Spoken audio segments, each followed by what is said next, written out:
বছৰৰে অক্টোবৰ মাহত 1 লাখ যুৱক যুৱতীয়ে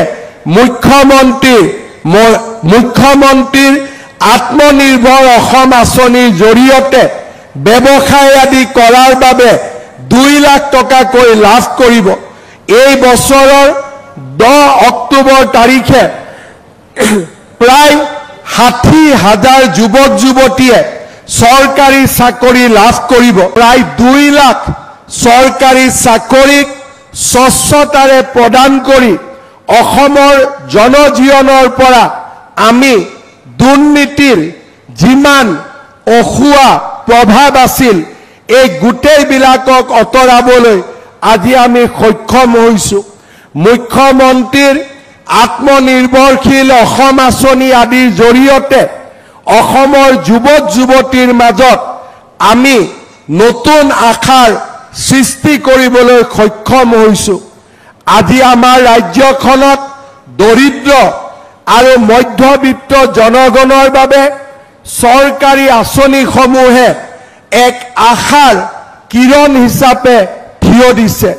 আজি আমাৰ ৰাজ্যখনত অৰুণোদয় 3 আঁচনি, যাক আমি 17 ছেপ্টেম্বৰৰ পৰা ৰূপায়ণ কৰিম।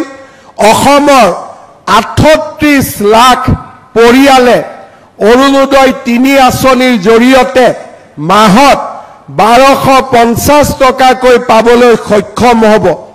ইয়াৰ লগে লগে যিসমূহ পৰিয়ালে অৰুণোদয় আঁচনি পাব সেই পৰিয়ালসমূহে যেতিয়া গেছ কিনিব তেওঁলোকে গেছৰ বাবতো আৰু 250 টকা বেংকৰ একাউণ্টত লাভ কৰিব।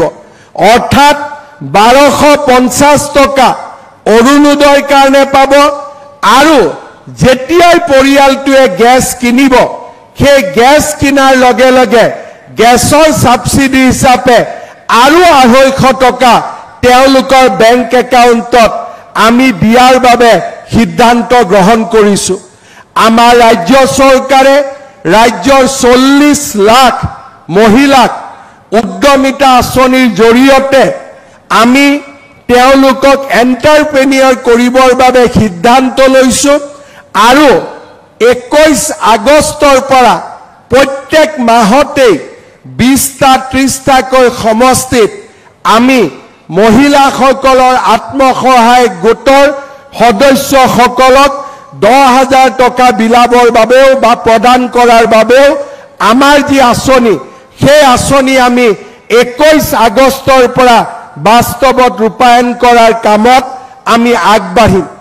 এই বছৰৰে অক্টোবৰ মাহত 1 লাখ যুৱক যুৱতীয়ে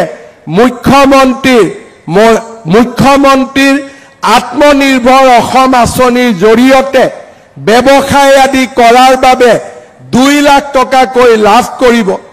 এই বছৰৰ 10 অক্টোবৰ তাৰিখে প্ৰায় 60,000 যুৱক যুৱতীয়ে চৰকাৰী চাকৰি লাভ কৰিব।